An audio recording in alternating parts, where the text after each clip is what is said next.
Now that we have seen all the vowel symbols, it's time we take a look at the consonant symbols. Here are all the IPA symbols for the consonant sounds. One thing you can notice right away is that some of these symbols look familiar. They resemble the actual letters of the English language. This is so because the people who came up with the system of symbols wanted to make it harmonize with the Latin script, which is a script used in English, Spanish, French, etc. And they did it because they thought that in this way, it was simpler to understand. However, for some sounds, they had no option but to come up with other types of symbols. Symbols that you have probably never seen before. So just because they look a little bit different, you will want to pay these symbols a little bit more attention. With that said, let's begin. The first consonants we're gonna see are V as in very or believe, and F as in food or physics. Both these sounds are made in the same way. The bottom lip raises and touches the upper teeth. So that's why they're called labiodental consonants. The difference between these two consonants is that V is voiced and F is voiceless. They're also called fricative consonants because the air comes out through a small opening and it does so with friction. That's where the word fricative comes from. Well, some other examples with the V sound are available, even, love, of. So here the F in the preposition of is actually a V sound, and if you pronounce it with an F sound, you're actually saying OFF, a different word. Some other examples with Th are if, laugh, phrase, telephone. D as in dress or side, and T as in time or city. Like the previous two consonants, these consonants come in pairs because they take the same mouth position. The only difference is, once again, one of them is voiced and the other one is not. This is, by the way, also the difference between the next few consonants we're seeing in this video lesson. So these are alveolar consonants because when you make the or t, you're touching the alveolar ridge with the tip of your tongue. The alveolar ridge is that area behind the upper teeth that has like little protuberances that you can actually feel with your tongue if you bring it up and touch that area. They're also called plosive consonants because when you make the sounds, there's like a little explosion at the end. In more technical terms, this explosion is called plosion, just plosion. You can hear this plosion in words like wait, wait. You know, it's that t sound at the end. Wait. With the D sound, you can hear it in a word like should, should, should. We don't want to get ahead of ourselves, but other plosive consonants are P, B, and G, and K. Because in these four consonant sounds, you can also hear that plosion. G, P, B. Alright? Now focusing more in the T consonant, this consonant sound has many layers that most learners have no idea about. For a lot of people, T is just T, and that's the end of it. But the truth of the matter is that T has a few different variations. We are looking at 3 different variations, and these variations have their own IPA symbol. First, we have what is called the flap T. We also have the stop T and the glottal T. The flap T happens when T is between vowels. For example, the word letter, you can pronounce it either letter with a regular T or letter with a flap T. Another example is water versus water, city versus city, matter versus matter. The stop T relates to the plosion I was talking about before. So when we make a stop T, we don't release the plosion, that little sound at the end of the consonant. So instead of saying wait, we say wait, or yet versus yet, 8 versus 8, that versus that. And the third variation is the glottal T, and it's represented by this weird looking symbol. This sound is very common actually in American English, and it happens when the T The T sound is before a vowel plus an N consonant. Some examples are button, mountain, Manhattan.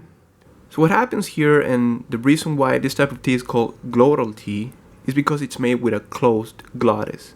The glottis is the opening between your vocal folds. It can either be open, as you can see in the image here, or closed. When we make this type of T, we close it.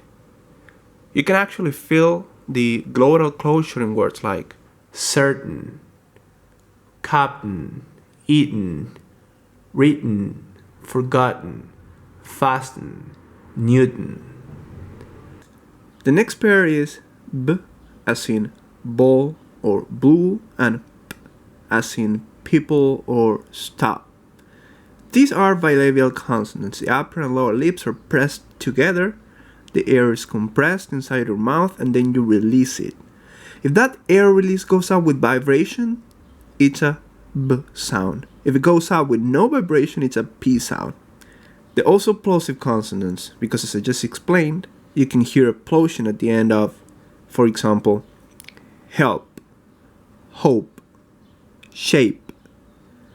But with plosive consonants, it's always common to hear native English speakers not releasing that burst of air called plosion. So we have help versus help, hope versus hope, shape versus shape. So at this point, you might probably know that we have a stop D, a stop T, a stop B, a stop P, a stop G, and a stop K. And these last two are our next consonants. Voiced G as in egg or get, and voiceless K as in keys or rock. They are plosive consonants and they are velar consonants. The back of the tongue touches the soft palate.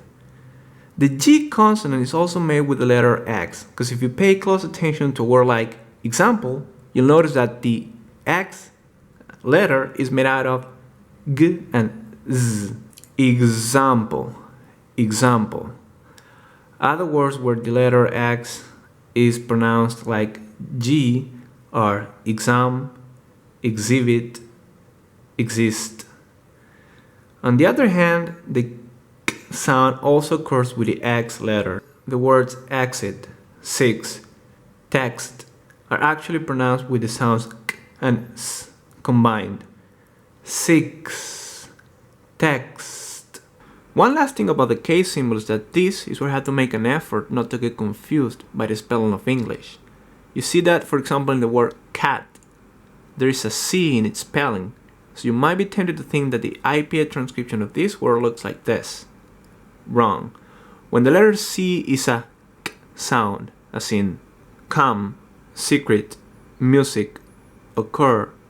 When the letter C is a S sound, as in cell phone, it is an S symbol. Moving on, voiced th as in this or feather, and voiceless th as in thanks or earth. As for the place are articulated, th and th are dented consonants, and it's pretty clear why. They are produced with your tongue in between your upper and lower teeth. They're also fricative because, as I said, the sound escapes through a small opening, in this case along the laterals of your tongue. Some more examples of the th sound are the, another, brother, further, southern, breathe. Some more examples of the th sound are thing, thousand, theme, method, mouth, truth. Next, Z as in zero, crazy, and S as in city or sea. These are fricative alveolar consonants. They are alveolar because, as we have seen, the tongue touches the alveolar ridge. As for the Z sound, keep in mind that this sound occurs in the plural forms of nouns that end in a voiced sound. For example, eyes, keys, lives. It also occurs in the third person singular of verbs that end also in voiced sounds. For example, buys, does, has, seems. As for the S sound, remember that it occurs with the letter C as well. In IPA, words like face, nice, scent are transcribed with an S symbol. Now the consonant sounds Z and sh, z, as in usually or television, and sh, as in ship or issue. The sound sh is your typical CH sound. Shake, shop, shine, sheep. Now the sound z is the one learners have a harder time pronouncing, but it's a great deal easier when you know that z is just the voiced version of sh. So we're gonna go through some examples to hammer these sounds home, but before that, what type of consonants are these? They are palato-alveolar consonants. The tip and blade of the tongue are put against the middle part of the roof of your mouth. Some more examples with the sound sh are cash, shop, commission, depression, action, generation, essential, patience, machine, mustache. Some examples of j are collage, massage, explosion, inclusion, invasion, visual, casual, consensual, closure, treasure. Ch as in check or catch, and j as in job or age. These are also palato-alveolar consonants, and as far as the manner of articulation is concerned, they are affricative sounds. This means they are a mix between plosive and fricative consonants. They begin as plosive, two articulators are pressed together, the air compresses, and end as fricatives. The air escapes through a small opening. You'll hear the ch sound in words like reach, chair, kitchen, catch, culture, future, picture, and j as in Japan, January, enjoy, agency, Belgium, strategy, change, huge. Now we're looking at a group of three consonant sounds here.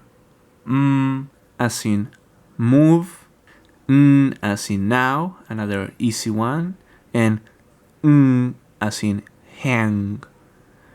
In terms of place of articulation, is bilabial like b or p. Is alveolar like s or t. And is velar like k or g. As for the manner of articulation, these three consonants are nasal. Here there is a piece of tissue called velum that is lowered in order to allow the air go through the nasal cavity. If you make the sound you'll feel how the velum moves down.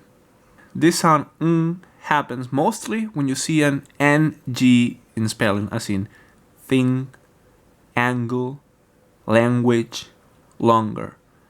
And also with the spelling nk, as in ankle, link, rank, monkey. Now the H sound, as in hot or who.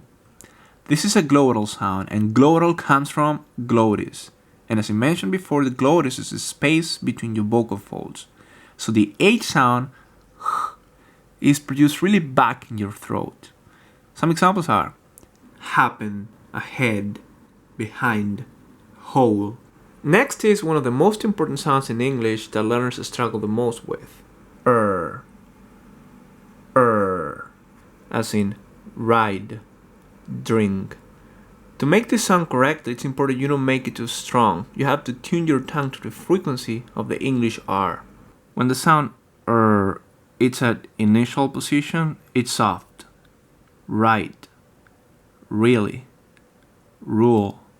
When it's after a consonant, it's a bit stronger. Progress, drive, cross. But it's softer again at final position. Car, mother, better, her. One of the last consonant sounds is the L sound, as in clock or still.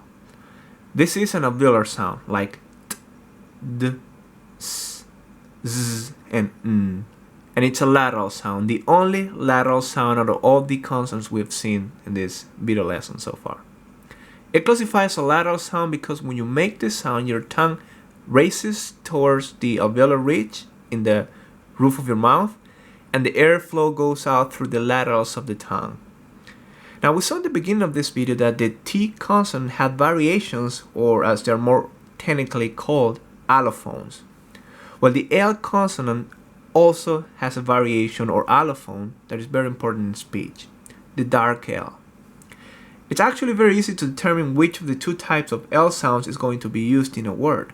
When this sound is after a vowel sound, we make a dark L. When it's before a vowel sound, we pronounce a light L. The word clock has a light L, as it's before a vowel sound. And the word still has a dark L because it's after the vowel sound still. The question is, in what way do they differ? Well, when you make the light L, the tip of your tongue touches the alveolar ridge. Repeat after me. Long, blue, place, life, family, English. When you make a dark L, the tip of your tongue either touches the alveolar ridge less firmly than a light L, or it doesn't touch it at all. Repeat these examples after me as well. Real, full, bottle, will, animal. Another important aspect of the dark L, other than what I just said about the tongue barely touching the roof of your mouth, if at all, is that there is a vowel quality on its onset. It starts as a vowel but ends as a consonant. This is what the sound waves look like when I pronounce L in isolation. L, that's a dark L. L. A light L would be O. L versus O. The first part of the sound realization resembles that of a vowel. The second part is when it becomes a consonant. But why? You might be asking. Because that's when the tongue raises towards the alveolar ridge, obstructing the air coming out of your mouth. And that obstruction is what creates a consonant sound. The word meal, for example, if I pronounce it slowly, it's meal. It's made out of three sounds: the M sound, E, and the L sound, which in itself it's made up of two sounds, the vowel and the consonant sound. Meal, meal. I'm gonna say examples that contain both a light and a dark L so you can better hear the difference. Level, local, little, lethal, legal, available. Finally, the last two sounds are the W consonant, as in one or windows, and the J consonant, as in yes or view. These two sounds are considered semivowels because there's little resistance in your mouth when you make these sounds. The W consonant starts like a oo and then shifts to the vowel next to it. For example, word, walk, weird, when. The J consonant starts like E and also shifts to the vowel coming after it. You, yellow, year. So here we're going to see how this Y consonant symbol works in IPA. So let's take a look at these examples. View, new, few, use. If we didn't include those J symbols in these transcriptions, they would sound vu, nu, fu, us. So what the J symbol does, it gives it that E quality. View, new, few, use. And the same goes for the W symbol. For example, the word between, it's between. If we didn't include that W symbol in there, this word would be between. Alright, those were the last sounds. We have now seen each and every single one of the IPA symbols for vowels and consonants. You've also learned a little bit about how each sound is made. In a few words, you've learned or become familiar with a system of symbols that can take your English to the next level. Thanks for watching, and until the next time.